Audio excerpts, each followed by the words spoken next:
단 600명으로 수백만 명이 사는 제국을 공격하기로 한 에르난 코르테스. 그는 돌아갈 때까지 모두 없애버리며 오직 승리 혹은 죽음이라는 선택지만 남겼습니다. 운 좋게 통역사를 얻고 동맹 세력까지 만든 그는 이제 아즈텍 제국의 수도를 향해 진군을 시작합니다. 해안에서 원주민 동맹까지 만든 코르테스 일행은 내륙으로 진군하며 계곡을 지나 곧 틀락스칼라의 영토에 들어가게 됩니다.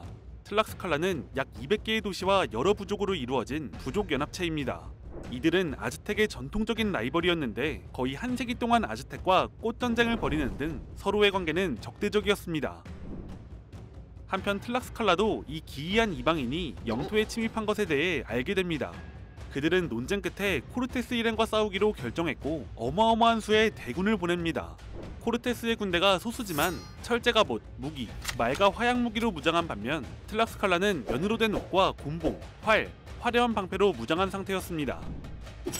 전투가 시작되자 코르테스의 군대는 압도적인 전투 능력을 보여주며 대형을 유지했습니다. 틀락스칼라의 대열은 무너졌고 말의 돌격은 공포 그 자체였죠. 이렇게 틀락스칼라에 엄청난 손실을 입혔지만 승리는 쉽지 않았는데 코르테스의 일행 쪽에도 60여 명의 부상자가 발생했습니다. 이후 몇 차례 소규모 접전이 있었고 서로의 힘을 확인한 두 세력은 코르테스가 보낸 평화사절단에 의해 결국 동맹으로 이어지게 됩니다. 코르테스는 1519년 9월 23일 통치자들의 환대를 받으며 도시에 입성했고 그곳에 머물며 부상을 회복했습니다. 코르테스가 틀락스칼라와 동맹을 맺고 약 3,000명의 병력이 일행에 합류했습니다. 이런 상황에서 목테수마의 사절단이 찾아와 촐룰라로 이동해 머물 것을 권유하는데요. 이것은 어떻게든 동맹을 와해시키려는 의도였습니다. 촐룰라는 아즈텍의 오랜 동맹 도시이자 케찰코아틀 숭배와 상업의 중심지입니다. 이들은 코르테스 일행이 도착하자마자 성대한 환영식을 열어줬는데 다만 틀락스칼라 사람들과의 사이가 매우 좋지 않았기 때문에 그들은 도시에 들어올 수 없도록 했습니다. 이런 상황에서 통역을 담당하던 말린체가 촐룰라 사람들과 친분을 쌓던 중 충격적인 사실을 알게 되는데요. 사실 환영식은 코르테스 일행을 안심시키려는 것이고 안심시킨 뒤 이들을 몰살하려고 한다는 것이었습니다. 도시 곳곳엔 기병을 무력하기 위한 구덩이가 파여 있었고 신에게 아이를 바쳤는데 이것은 전쟁 개시 직전에 행해지는 의식이었습니다. 이렇게 모든 것을 알아챈 코르테스는 선수를 쳤습니다. 다음 날 아침 촐룰라 귀족들과 사제들을 체포했고 도시 전체를 공격하기 시작했습니다. 틀락스칼라와 토토낙 동맹군도 합류해 촐룰라 사람 수천 명을 학살했죠.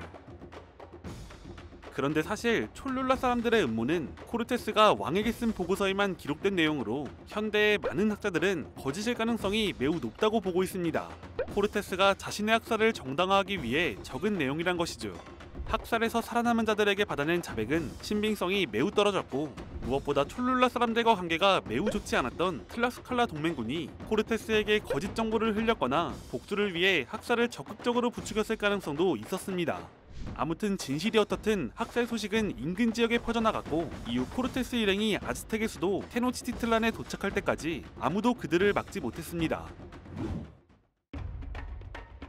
목테수마는 코르테스의 진군을 막기 위해 여러 차례 사절단을 보냈습니다. 코르테스에게 선물을 하고 많은 전가를 보내 도시 방문을 만료했죠. 하지만 코르테스는 전혀 그럴 생각이 없었고 마침내 1519년 11월 8일 아즈텍의 수도 테노치티틀란에 도착합니다. 병사들은 눈앞에 펼쳐진 광경을 믿을 수 없었는데 텍스코코 호수 위에 두 길이 이어져 있었고 그 길은 호수 위에서 만나 엄청난 규모의 도시를 형성하고 있었습니다. 목테수마는 코르테스를 마치 국빈처럼 맞이했습니다. 코르테스는 수행원들의 영접을 받았고 양측은 선물을 교환했죠. 코르테스는 유리구슬 목걸이를, 목테수마는 금으로 만든 장식이 달린 목걸이를 선물했습니다. 이후 코르테스 일행을 위해 궁전에 숙소를 마련해줬는데 코르테스는 이곳에서 다른 생각을 하고 있었습니다. 코르테스가 수십만의 원주민들에게 둘러싸여 있는 상황이라서 그런지 아니면 모종의 이유로 공포에 사로잡혔는지 모르겠지만 그는 이번에도 먼저 움직였습니다. 11월 14일 코르테스는 무장한 부하들과 함께 목테수마를 찾아가서 그를 제압했습니다. 목테수마는 코르테스의 포로가 되었고 일행의 숙소인 아샤야카텔 궁전에서 지내게 됩니다. 이 소식을 들은 아즈텍 귀족들은 분노했지만 황제는 자신이 원해서 갔다고 말했기 때문에 공격할 수 없었던 것으로 보입니다.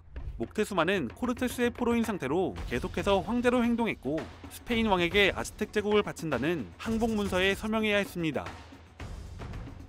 이렇게 모든 일이 아무 문제 없이 진행되나 했는데 1520년 4월 코르테스를 체포하기 위해 벨라스케스 총독이 보낸 군대가 도착했다는 소식이 전해집니다.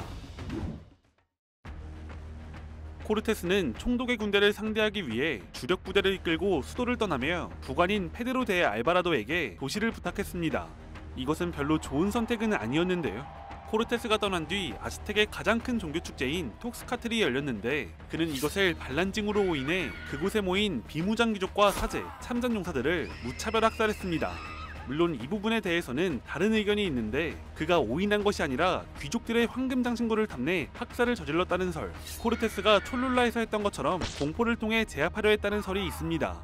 아무튼 신성한 축제는 피로 물들었고 주민들의 분노가 폭발했습니다. 혼란과 분노 속에서 도시 전체가 전면 봉기하자 스페인군은 궁전에 완전히 고립되었습니다. 스페인 사람들은 목테수마를 궁전 옥상으로 끌고 가 백성들을 진정시키도록 했는데 이미 황제의 권위는 땅에 떨어진 상태였습니다. 주민들은 그를 적에게 굴복한 배신자로 여겼고 연설하는 목테수마를 향해 돌과 화살을 날렸습니다. 이때 치명상을 입어 그는 며칠 뒤 사망하는데 아즈텍 주민들은 이미 새 황제를 세운 뒤였습니다. 이 부분은 원주민 측 기록이 다른데 스페인 사람들이 쓸모없어진 인질들을 죽이는 과정에서 목테수마 황제가 피살되었다고 전해집니다. 한편 코르테스는 해안에서 벌어진 전투에서 승리하고 더 많은 병력을 흡수해 돌아왔습니다. 그런 코르테스를 기다리는 것은 분노로 가득 찬 도시였는데요. 전투를 치르며 궁전에 있는 동료들에게 합류했지만 더 이상 협상의 여지는 없었습니다. 코르테스는 도시를 탈출하기로 결정합니다. 1520년 6월 30일 폭풍우가 치는 밤 스페인군과 틀라스칼라 동맹군은 약탈한 황금을 짊어지고 임시다리를 만들어 두길을 건너기 시작했습니다. 이때 이것을 한 여인이 발견하고 비명을 지르는데요. 곧 전쟁 북소리가 울리기 시작했고 아즈텍의 군대가 몰려왔습니다. 엄청난 수의 아즈텍 군대가 카누를 타고 양 옆을 덮쳤고 미처 빠져나가지 못한 스페인 병사들은 호수에 빠져 죽거나 포로로 끌려가 신전의 제물이 되는 등 약 800명의 스페인 병사와 수많은 틀라스칼라 동맹군이 목숨을 잃었습니다. 코르테스는 간신히 빠져나왔는데 훗날 이날을 슬픔의 밤이라고 기록했습니다. 에르난 코르테스의 스페인 군대를 격퇴한 아즈텍 제국. 하지만 그들이 떠난 자리에는 눈에 보이지 않는 더 위험한 것이 남아있었습니다. 1520년 가을이 되자 도시엔 천연두가 유행하기 시작했습니다. 유럽에서 넘어온 이 전염병은 면역력이 전혀 없던 아즈텍 사람들에게 매우 치명적이었고 아즈텍 사람들은 겪어보지 못한 재앙에 속수무책으로 죽어나갔습니다. 새로운 황제마저 병마를 이기지 못하고 사망했죠. 아즈텍은 바다에서 건너온 군대가 아닌 전염병으로 죽어가고 있었습니다. 한편 코르테스는 틀라스칼라에서 재정비하며 복수를 준비했습니다. 그는 놀랍게도 호수 위의 도시를 정복하기 위해 함대를 만들기로 하는데요. 조선 기술자들을 동원해 틀라스칼라에서 부품을 사전 제작했고 1521년 봄 이것을 텍스코코 호수에 가져와 조립해 13척의 브리건틴을 띄웠습니다. 아즈텍 사람들의 눈앞에 호수를 지배하는 떠다니는 요새가 만들어진 것이죠. 대포를 장착한 스페인 함대는 아즈텍 카누 함대를 격파하며 호수를 장악했습니다. 육지에선 미리 테노치티틀란 주변 도시들을 정복하거나 동맹으로 만들어 외부 보급선을 끊었고 차풀테펙에서 도시로 들어가는 상수도를 차단했습니다. 그리고 곧 수만 명의 틀라스칼라 대군을 동원해 수도를 사방으로 포위하며 대규모 공성전을 시작했습니다. 테노치티틀라는 외부의 지원이 완전히 끊긴 고립된 섬이 되었고 역병과 굶주림 그리고 끊임없는 폭격이 도시를 괴롭혔습니다. 아즈텍의 마지막 황제 쿠아우테목은 항복을 거부하고 처절하게 저항했는데 93일간 도시는 폐허로 변해갔습니다. 그리고 마침내 1521년 8월 13일 카누를 타고 도시를 탈출하려던 황제가 생포되면서 아즈텍 제국의 저항이 끝나게 됩니다. 아메리카 대륙 중부를 지배한 대제국은 이렇게 역사 속으로 사라졌습니다.